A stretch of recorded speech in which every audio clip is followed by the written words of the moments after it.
Bruce Flatt is the CEO of Brookfield Asset Management, which, you know, I had heard of. After all, across the street from Goldman's building is Brookfield Place. I had heard of the name, but I had not really known what Brookfield Asset did. Of course, I prepped for this meeting and ended up sitting with someone called the Warren Buffett of Canada, an incredibly humble, incredibly successful Canadian leader of this massive, I think it's now $450 billion asset manager. And we had a terrific conversation. At the time, there was no board seat available, so it was just a conversation. But it was a great conversation. And 6 weeks later, guess what? He had a board seat. And that board seat was for Brookfield Property. He asked me if I would be interested in coming to interview for it, and I said yes.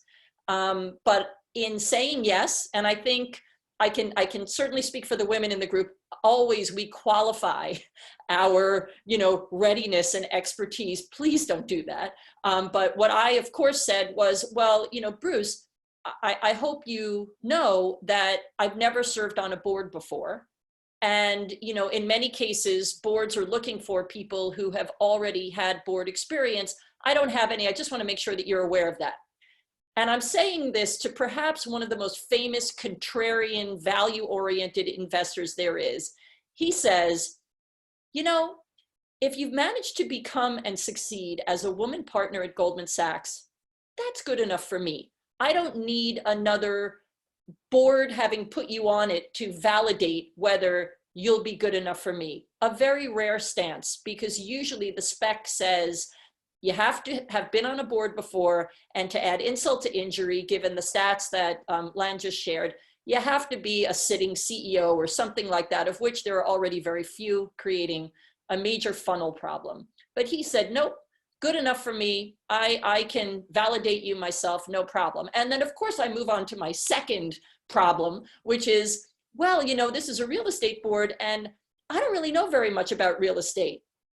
He says, Lisa, we know a lot about real estate. We're not asking you to come on because of what you know or don't know about real estate. We need everything else you do know. So please don't worry about that. Come and interview for the position. And then what I subsequently discovered was that there were no women on this board. He had had one woman on the board and had moved her to the Brookfield Asset Management Board, thereby creating this slot. And so I interviewed for the board seat, I got it, and lo and behold, I was on a public board. And having gotten on my first board, that, you know, now somehow qualifies me to be on other boards, but that is usually the biggest hurdle for people. And being on a private board, being on a VC board, being on a nonprofit board doesn't cut it for most of these specs. Can't tell you why, don't think it makes sense, but nonetheless, that sometimes is a real barrier. So you have to get on your first board.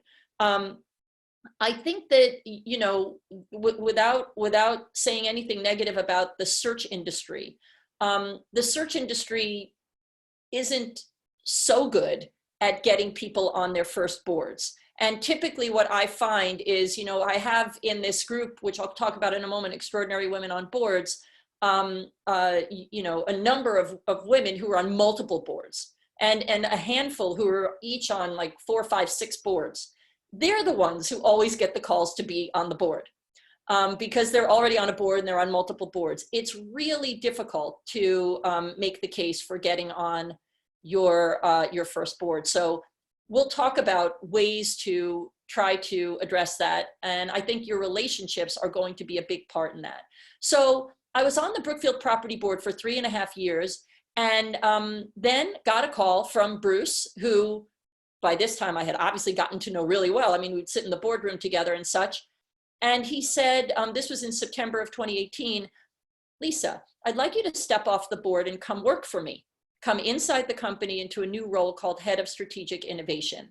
And it's really unusual to leave a board and go inside the company. And, you know, really smart guy, as I said. So I figured, well, why not? It caught me at the right time, but that's a totally separate story. So I left that board. and proceeded to stay predominantly on private boards. One of the other things that happened as I was leaving Goldman was I noticed that Goldman had this merchant banking division. A lot of companies that Goldman had invested in that had private boards. So once I had had this conversation with my friend that kind of, instilled a bit of an interest in this whole world of boards, I contacted the partners who ran the merchant bank at Goldman Sachs. And I said, if I'm going to go on boards, why not stay within the family? You know me, I'm a known quantity. I understand what Goldman looks at. I have, this background, which includes these things. Are there any boards that make sense? And, they really weren't equipped for that question. They really hadn't thought about that question. I think now, this day and age, that's probably something that, maybe more companies would think about internally. Whoops, it looks like someone's sharing. Okay. But they did make an introduction to me of a company on their watch list called Performline, a private company. The interesting thing there was that Performline was in the field of marketing compliance. And if you look at my background, you'll see that I have the weird distinction of having done both compliance and marketing. Very unusual, especially if you consider me now, having talked to you for a little while, to be semi-normal. That's unusual. And so this was a perfect fit for that company. And that was kind of a no-brainer. I became their independent board director. So sometimes that can happen, but a private board is much easier. And in this case, there was like a perfect fit of background. Sometimes that happens. So I'm no longer on the Brookfield Property Board. I'm no longer on Performline's board. I stepped off after 3-4 years or so. And what happened was I received a call from a friend of mine whom I had met through an interview process when, sorry, my phone is ringing, when I was at a startup at this point, having left Goldman, looking for chief revenue officers. I met this amazing guy who subsequently did not want to join a startup, but went to become the chief revenue officer of AccuWeather. And when we stayed in touch and he looked at their board and saw that there weren't any women on it, started to make a bit of a fuss about how there should be women on the board. And this is a private company. They don't even have to have a board, but nonetheless, they believed in having a board. And, a year and a half later, I got a call that they were ready to consider putting some diverse candidates on the board, and interviewed, didn't hear anything. And then lo and behold, in November of 2019, I was invited to be on that board along with another woman and a Black man. So all of a sudden they went from sort of nothing, largely family members, to I think a very interesting, diverse board. So I've been on that board. And the other board that I've been on for the past, I guess, 3.5 years now is Bully Pulpit Interactive, again, based on a relationship. The person who is the founder of Bully Pulpit, I worked with very closely when I was in my brand role at Goldman. He was external and was a terrific advisor as Goldman was going through a lot of stuff. And then a PE firm made an investment in Bully Pulpit, which was very unusual as a professional services firm. They set up a board, needed an independent board director. The founder introduced me to the PE firm. We had a meeting, and I was already very predisposed toward supporting the company, and really thought so highly of the PE firm that I decided that would be a really good experience to have if offered, and I ended up with that opportunity. So all of these have been as a result of relationships. And so I tell you this in detail because any one of your relationships could be an avenue for a board. You just never know. You may not know it at the time. And several years later, that may be your opportunity. So I think that is something you should really have your antenna up on. Lisa, can I chime in real quick? Yeah. One of the powerful things I think from what you've just been saying is that the power of asking. So it's funny because Ali and I we did this event on allyship, and she mentioned a stat, which was that, for most job applicants, women wait for need to make sure that they're 110% before they apply for a job, whereas men would only have 60% of the job qualifications but still apply. And it's that need for perfection where, well, I don't, like, you start talking yourself out of even being considered for a board role because of X, Y, Z. And so that power of just being able to, when you went to the board of directors and just ask, well, is there a position for me? The ability to ask, I think, is powerful. But like the question I have is, and this is for the folks on the phone, you are in a very unique situation where there's not a lot of partners at Goldman Sachs. So having that name and that cachet puts you on another level. And it's all about connections, right? And that's probably the reason why most boards are mainly white male, because it's kind of like it's based on who you know. What happens when you don't have like this huge network of powerful people that can kind of help get you on board? What then? Like, what are the resources? So let's talk about that, because I think that all the board directors in this crisis, and certainly in conversations of late, have certainly been put on notice as it relates to diversity. I think everyone is looking around the room, finally seeing what they've always seen with a new lens, and I think that will create some opportunity. And I think what people are realizing, even as obvious as this seems, is that, you know, my network doesn't really enable me to know enough people to groom for a board seat, or even to find a diverse board director candidate. And so I think I'd like to think that, at least I'm hearing that people are making more of an effort to try to expand their own networks. But what I would encourage you to do, and again, I'll get to more of this in a moment, is to really take a magnifying glass to your network and think about who is on a board that you know, where is a board that you can maybe start to interact with. Many of you are on nonprofit boards. Who else is on them? Is anyone who is a board colleague of yours networked in other board areas? And, you know, where else are there sources of pressure to change seats on boards? And I like to look at that in the board landscape as an interesting opportunity. And as you think about relationships that you want to create, think about where board change is coming. Board change is coming because of activists. Board change is coming because of David Solomon's announcement at Goldman, which is putting all PE firms on notice.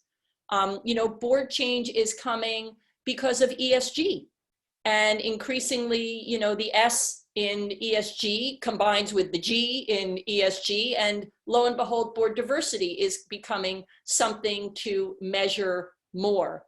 And so you just think about what might drive some change, and think about whether you have relationships in those arenas, because that can be helpful. So I will pause there for a moment and also say, you know, when you think about being on a board, why do you want to be on a board?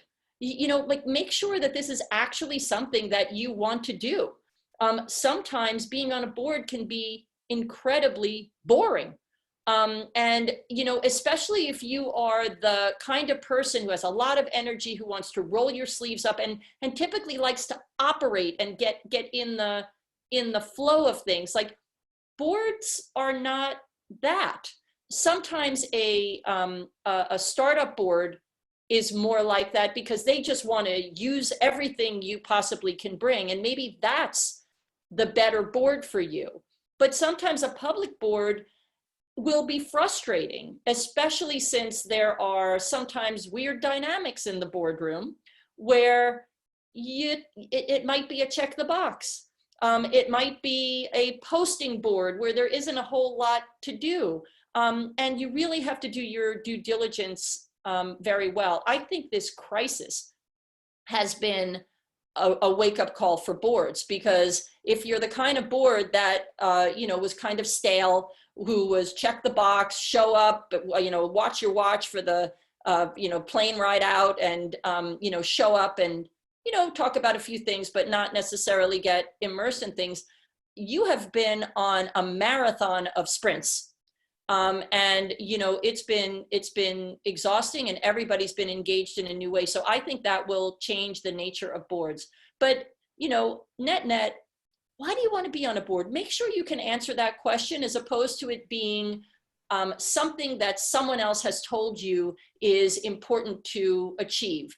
What I find, particularly if you have this 20 some odd year career, and you step out of your identity, one of the few things you can do that everybody understands offers stature and credibility and sometimes pay is to go on a board seat. And sometimes that's why people seek out boards.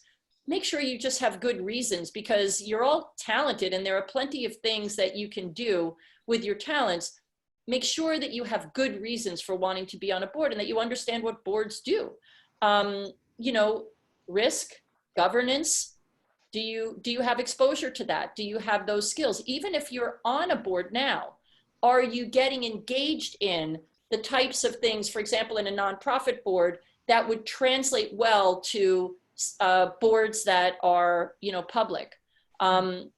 Is a private board more relevant to you for the reasons that I just mentioned? So there's public boards, there's private equity boards, there's venture capital boards, there are nonprofits, and then there are advisory boards, and that's a whole spectrum of different experiences. And you should, think about that very broadly. It doesn't always have to be about the public board.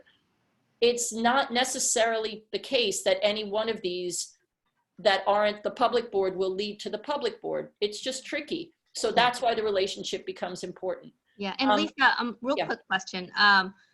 How can people get involved? Do you have to currently be, for Extraordinary Women on Board that you're the founder of, do you have to currently be on a board? Does it have to be corporate, or can it also be nonprofit? Like how would the folks on this call get involved? So let me talk about that for a moment, sorry. And I'll talk about it quickly, because I'll get through the more relevant stuff. So I found that when I left, the building that I went to, like from dawn until nighttime every day, and started to wander the streets of New York, I was meeting a lot of people who were in these transition phases, next chapter phases, retired, but that's not the right word, kind of retired. And within that group, I met a number of women who had gotten on boards and were the only woman on their board, usually one board, maybe two, only woman. And they were so thrilled to meet another woman on a corporate board. And I thought that that was so odd, given that there are all these organizations, women corporate directors, NACD, all of these organizations that are meant to, foster this kind of networking. So I had this conversation 15 times, and I'm like, okay, I need to get these women together. They need to meet each other. And I fundamentally believe that it is beneficial from a voice perspective and from a collective wisdom perspective for people to know, for women to know other women on boards. And so I did that. I got a great speaker. There's an organization called Equilar, which does a lot of work on boards. In fact, you should know about them because they have a board diversity index. They have done a lot of work with CalPERS and CalSTRS in order to put pressure on companies as to diversity. And they have a database that you can put yourself in as wanting to be on a board. And it kind of disintermediates sometimes the issue in the environment of, the very frustrating commentary, oh, I can't find any qualified women. I can't find any qualified, underrepresented group candidates, like all of this stuff that we know isn't the case. Put yourself on those kinds of lists. Another really good one is called the board list, which is for women. And so anyway, I happened to be meeting the head of Equilar. He was telling me about all this work he was doing about diversity. I asked him, have you had a chance to tell women on corporate boards about this? He said, well, no, my head's been down and I've just been churning this out. I said, okay, you're the one hosting this lunch. You will buy lunch for 15 women in a private room. I will fill the table with these women who want to meet and need to know what you're doing, and you will have the world's best focus group. And so it was an incredible experience. And afterwards, every single woman from this group said, Lisa, keep doing this. And so I somehow ended up with a side hustle. And over the past 4 years, so that was in 2016, this group, you said 120, Len, it's now 200. And it's been completely organic referrals. I have not used a single marketing skill to grow this group. And yes, to answer your question, I have defined this group as women who are actively sitting on public or private boards. It may be, and in many cases it is, that they are sitting on nonprofit boards. And if it's a huge nonprofit board that kind of, runs like a big business and manages risk in a very similar way to a for-profit board, then I might make an exception. But I would say 98% of the women in this group is for women who are on public boards. Do they all believe in increasing diversity? Absolutely. Are they always looking to mentor, groom, and pay it forward? Absolutely. But I found that the reason why this group seems to exist is because they believe in board excellence, and they want to get together and have a safe space, a trusted space where they can bring the questions they can't ask in their boards, where they can share information and learn from one another. Awesome. So this is not the right group for a lot of the folks on this call, but as I am thinking, maybe we can collaborate, Lan and Ali, for this group. Because one of the things that I do in Extraordinary Women on Boards, particularly during this time when everyone is so busy and bombarded as board directors, is I try to be eyes and ears for interesting webinars and articles and all of these things that are out there that people don't have time to even gather, much less know to read or know to view or know where the replay is or the link is or whatever. It sounds simple, but from my equity sales days, I pull those together. So maybe what we could do is create a place to post those things I curate. That was perfect timing. So in the group chat at the very top, the group chat, I added something on the Community of Seven website. It's basically a message board. So if you can click, some of you guys have been adding on the chat, which is awesome, and I'll cut and paste into this section. But if you just click on the link, it goes to my website. So let's start kind of crowdsourcing information there, and we could do a follow-up call on this too. But Lisa, thank you so much. I know we're kind of running out of time, so I want to, we'll get back to you, but I want to kind of really quickly go, thank you once again, Lisa, that was so informative. To Mark Strachan. So he's the owner, no worries. Mark, he's the owner of Coach Mark Consulting, and he helps prepare middle managers for leadership positions, focusing on management skills. So I met Mark about a decade ago when he was on the board of directors for the Association of National Advertisers, where I worked. So Mark, you've had a long, impressive career, Chief Client Officer at Publicis Sapient, VP at Diageo. You've been on a few board of directors, chairman of the board of directors of AdColor, board member of Alvin Ailey American Dance Theater, and you're currently the vice chairman of board of trustees at Adelphi University. So first tell us how you did it, and what advice can you give to other folks on this call, specifically underrepresented groups such as people of color, women, etc. Mark, if you kind of just really, we probably only have like, if you have like 2-3 minutes where you can just kind of chime in real quick. Okay. Yeah, no time to go through it all. But I think Lisa did an outstanding job. Boards are very difficult. No two boards are the same. Being prepared and understanding as to why you want to be on a board is important. But more importantly for me, it was leadership development. It was relationship building. It was networking, and it was giving back. So again, I sit on the board of the Alvin Ailey American Dance Theater, an international organization, but in dance and the performing arts, run like a business.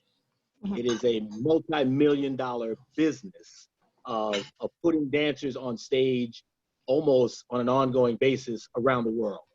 The Adelphi University board, a board of academia, again, a dramatically different board, highly placed, lots of money, lots of individuals, lots of focused people, and then AdColor, which is, I started AdColor.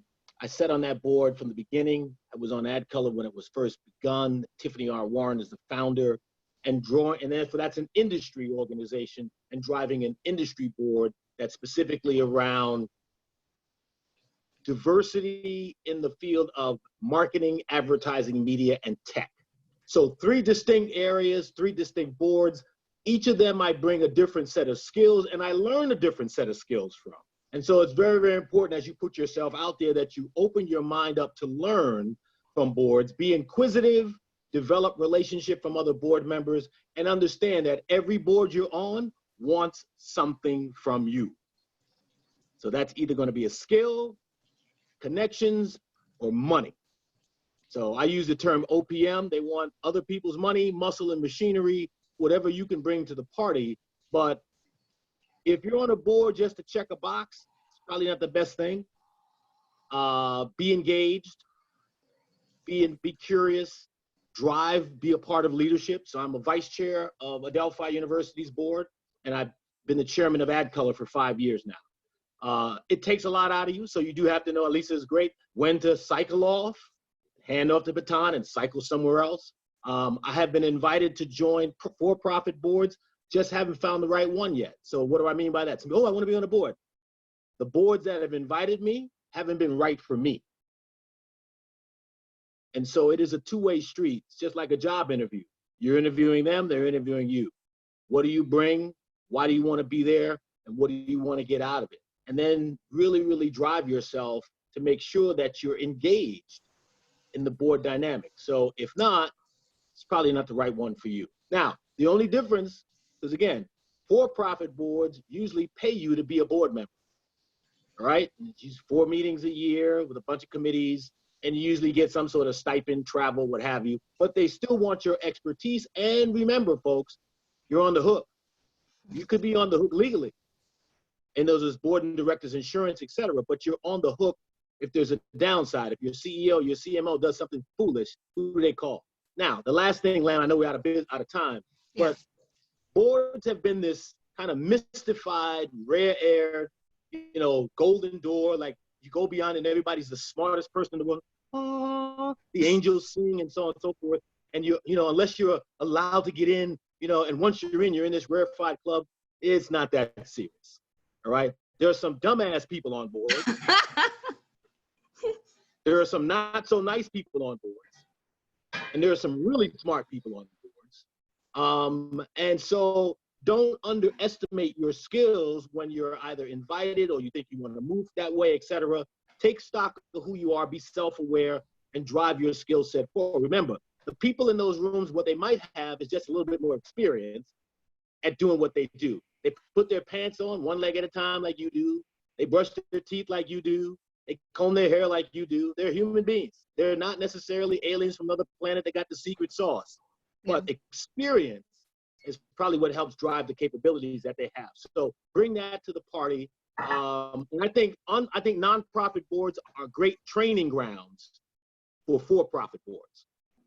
All right, because you will learn the basics of being on a board member. Some of them are run very businesslike. Some of them are loosey-goosey, but the ones that are very businesslike will prepare you for the kind of board, the things you need on a for-profit board. Yeah, thank you so much, Mark. That was super helpful. We're kind of running out of time. Normally we do breakout groups. For those that want to, so I'm going to have Lisa kind of give some quick, she wanted to kind of go through some actionable advice for the group. So that's going to be really important. So we're going to kind of go on till 6 with that. And then if you have time, I know some of you guys are cooking dinner and running off to other meetings. If you have time, stay on the call, and for like 10 minutes, I'm going to do breakout groups. And there's like Adrian, James, Rashida, Angela, Isabel, Matter. There's a few people who I'm going to try to have one person with board experience on each of the breakout groups. So if you can stay for 10 minutes, like 6 to 6:10, please do so. If not, buy in advance. And I'm going to try to collect all of these notes, go to the link as well to kind of input resources that you might have. And I'll keep on having those conversations with Lisa. So Lisa, I'm sorry, I know I kind of cut you off. You wanted to share some actionable ideas for the group. So Yeah, I'll be super fast, and anyone can just email me at lisa.shallet@gmail.com if you want to talk about these things more. But I absolutely want to leave you with some quick actionable advice. So we talked about analyzing your network. One other thing that works really well, and in a virtual world, can be advantageous, is form a small group and reach out to a board director or someone you're looking to develop a relationship with together. It's hard when you're getting bombarded with one-on-ones, but if you're making it efficient by having a group of 8 on a Zoom, awesome. Try to think of a way to do it. Maybe there are ways to group in this cohort, itself. But that's a great way. And if you are working at a company that has board directors, and you're in a public company, if, like, say, a group of women form a group, or a group of, or a diverse group forms and reaches out to, the corporate secretary or one of the board directors, women who are board directors love meeting high potential diverse groups in the company. Usually companies foster that, but I always make a point of doing that. And sometimes it's just hard to know how to find those. And so if those groups come to me, makes it super easy for me to then spend time, and then relationships form. It's amazing how that happens. So I would encourage you to think about doing things like that and use the virtual world to your advantage. Ultimately, really Mark was saying this, it's about just asking smart questions. The best board directors ask smart questions. You're probably already doing that a lot, but now really be conscious of how smart are your questions, and challenge yourself to ask them, because once you nail that, then that's incredibly valuable. There's so much conversation that's going on right now as to how board directors can cope with this or that issue or this issue or that issue, given that it's a crisis. So put yourself in the flow of conversation. KPMG, PwC, Harvard Business Review, McKinsey, Korn Ferry, Diligent are all putting out information and webinars on what board directors need to know. Go visit those sites, get all of these free resources, and just completely consume them. It is like the best tutorial ever. So I would encourage you, I look for those kinds of articles to then share with the Extraordinary Women on Boards group. One book I will recommend that's fantastic is called Seeing Around Corners, and it's by Rita McGrath. So the whole notion of how do you anticipate risk is a really important skill of board members, and a responsibility of boards. So that is a terrific book. Rita McGrath is a Columbia Business School professor. Who do you know who is an expert in risk or governance? Seek them out. It's not likely that you're reaching out to hug, metaphorically, the compliance officer, the risk officer, or the lawyer in your firm, or you may be one and not get enough hugs. These are people you can now start building relationships with and ask them to teach you about risk, or to create an opportunity for you to sit in on something or be part of something that gives you a reason to get more experience with thinking about risk. So seek out those.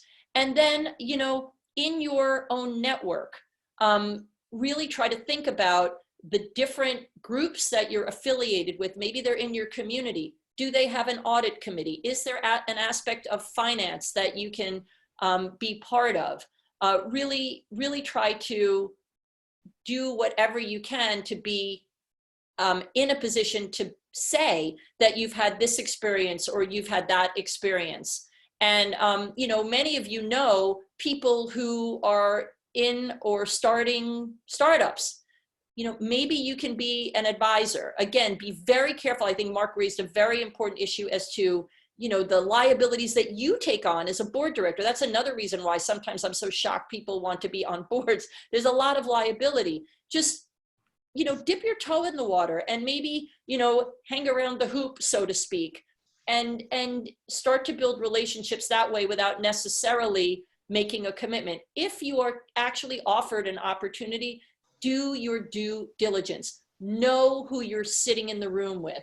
make sure that they are very high integrity, have values that align to you, and that the dynamic as you meet people is you interviewing them as well as much as they are interviewing you. I've seen a number of situations where people are so eager to get their board seat that they don't do the diligence that they should, and then end up in hot water. And nobody wants that. I mean, it's a great way to learn risk, but probably not the ideal way. So do your due diligence and, you know, ask around, use sounding boards, get sanity checks, and read as much as you can. So I hope that that helped. I'll pause there, Len. No, that was super helpful. Thank you so much, Lisa. I really appreciate that. And I think for those who can stay, I'd love to do like kind of like some breakout groups just for 10 minutes. If you can stay, I know some of you have to run, cook dinner, etc. And then we'll kind of just circle back. But make sure you use that link to kind of add resources. And I think this has been a really valuable one. We'll maybe do another one like in the future, maybe bring back Lisa. So I'm going to do a breakout group, and I'm going to really quickly have you guys, I've inserted at least one person that has board experience in each group. So I kind of mentioned the names earlier. Please discuss your level of interest in joining either the nonprofit or corporate board, your reasons why, how far along are you in the process, what resources have you accessed, and identify and share 2 things from what Lisa outlined that you can immediately start on or steps to take advance your cause. So, you know, this is kind of just a way for everyone to be accountable to each other. So I'm going to move you, and I might have to move you because some people have to leave, but I'm going to try wait, hold on. Let me recreate them just because I'm gonna have to recreate it just because we had a few people leave.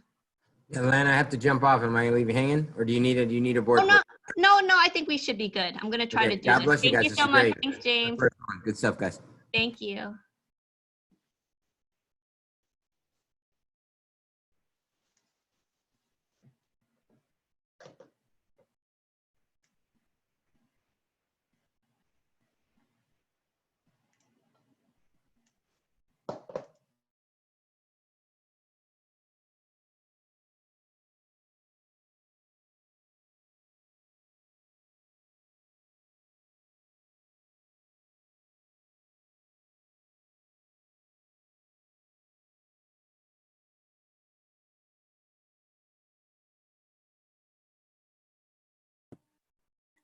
They may all be gone. Nope, here's that. Nope, they're not. Here they are. We're back. We were all talking about board bios too. Oh, That's a good point. I feel like that's sort of at least for me, it took me a long time. Took me a while. And I was really lucky to have some great feedback from some of the recruiters, but also from friends and some HR folks that I know. So I don't know, Lisa or Lan, or Al, if you guys have any thoughts quickly around board bio and approaches. I will just say that doing it yourself is a form of torture. And so either do it with a buddy, or maybe, Lan, you can start to collect, or maybe this group can share if anyone's had a really good experience with someone good at a board bio and a board resume, like share that brilliant person. And that'd be great. Worth investing in. I have a couple that, you know, I feel I hear have been good. But you know, you may want to crowdsource that, and that could be a tremendous resource. You could put it on your site. Mm-hmm. Good. Thank you so much. I want to thank everyone for kind of staying. I know we kind of ran over, but I think it was really useful. Okay. I have a feeling, and Lisa, thank you so much. I mean, your feedback and comments were amazing. You know, so I have a feeling this is probably going to be a part 2 somewhere down the road. Go to the Community of 7, that message board where you can just kind of add resources and questions you might have. And I'll do some digging and research and maybe send it out, maybe compile all of this. I actually also was able to record the second half of this when Lisa started. And then Julie just said I think it was Angela had kind of given a recommendation on the chat rooms. In regards to someone to do board bios. But I'm going to compile all this information, and I'm going to send you guys a recording too. It starts when Lisa started, so I'll share that with you guys. Hopefully you guys found this useful. And our next one is on career pivots, which a lot of us are going through during this pandemic. So, hope to see you guys in 2 weeks. Okay. Thank you, everyone. Okay. Thank you. Bye. Thank you. Thank Bye. you. Thank you, Have a good Lynn, one. Lisa. Take care. See ya.